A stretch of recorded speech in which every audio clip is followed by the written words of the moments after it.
রাজনৈতিক অঙ্গনে অনেক দিন ধরেই আলোচনা চলছে শেখ হাসিনার রাজনৈতিক সংকটে পতনের নেপথ্যে আছেন আওয়ামী লীগেরই কিছু শীর্ষ নেতা। সেই তালিকায় সবচেয়ে বেশি যার নাম ঘোরাফেরা করছে তিনি হলেন দলটির সাধারণ সম্পাদক ওবায়দুল কাদের। অভিযোগ, তিনি দলীয় কর্মী সমর্থকদের প্রকৃত মনোভাব কিংবা মাঠ পর্যায়ের পরিস্থিতি সঠিকভাবে শেখ হাসিনাকে জানাননি, বরং দেশের অস্থির পরিবেশেও তাকে একরোখা অবস্থানে থাকার জন্য উৎসাহিত করেছেন। এতে ক্ষুব্ধ হয়েছেন শেখ হাসিনা, এমনই খবর প্রকাশ করেছে বিবিসি বাংলা।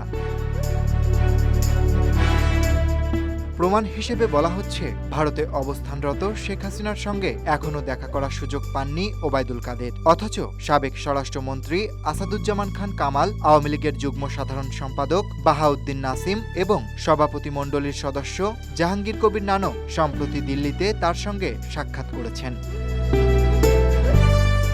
বিবিসির প্রতিবেদনে আরও বলা হয়েছে, শেখ হাসিনা সাম্প্রতিক সময়ে দলের নেতৃত্বে বড় ধরনের পরিবর্তন এনেছেন। তিনি শুধু নিজের মেয়েকে সামনে নিয়ে এসেছেন এমন নয়, আড়ালে থেকেই দলের নেতৃত্ব নতুনভাবে সাজিয়েছেন। বর্তমানে আওয়ামী লীগের কার্যত প্রধান কেন্দ্র ভারতেই গড়ে উঠেছে। শেখ হাসিনা ও তার কন্যা সাইমা ওয়াজেদ রয়েছেন দিল্লিতে, ছেলে সজীব ওয়াজেদ জয় আছেন যুক্তরাষ্ট্রের ভার্জিনিয়ায়, আর কলকাতায় অবস্থান করছেন দলের কয়েকজন গুরুত্বপূর্ণ নেতা।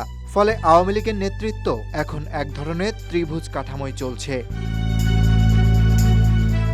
এই নতুন বাস্তবতায় সবচেয়ে বড়ভাবে উপেক্ষিত হচ্ছেন ওবায়দুল কাদের। প্রায় 10 মাস আগে তিনি ভারতে গেলেও শেখ হাসিনার সঙ্গে তার সরাসরি দেখা হয়নি বলে নিশ্চিত করেছে বিবিসি। অন্যদিকে শেখ হাসিনা এখন নির্ভর করছেন মূলত 3 জন নেতার উপর: আসাদুজ্জামান খান কামাল, বাহাউদ্দিন নাসিম এবং জাহাঙ্গীর কবির নানক। তাদের সঙ্গে দিল্লিতে বসেই তিনি ভবিষ্যৎ পরিকল্পনা নিয়ে আলোচনা করেছেন। এই প্রক্রিয়ায় সমন্বয়ের কাজ করেছেন সাইমা ওয়াজেদ। পাশাপাশি যুক্তরাষ্ট্রের সজীব ওয়াজেদ জয়ের নেতৃত্বে আরেকটি টিম কাজ করছে দলের আন্তর্জাতিক ভাবমূর্তি রক্ষা ও বিদেশি সংবাদ মাধ্যমে আওয়ামী লীগের বক্তব্য তুলে ধরার জন্য।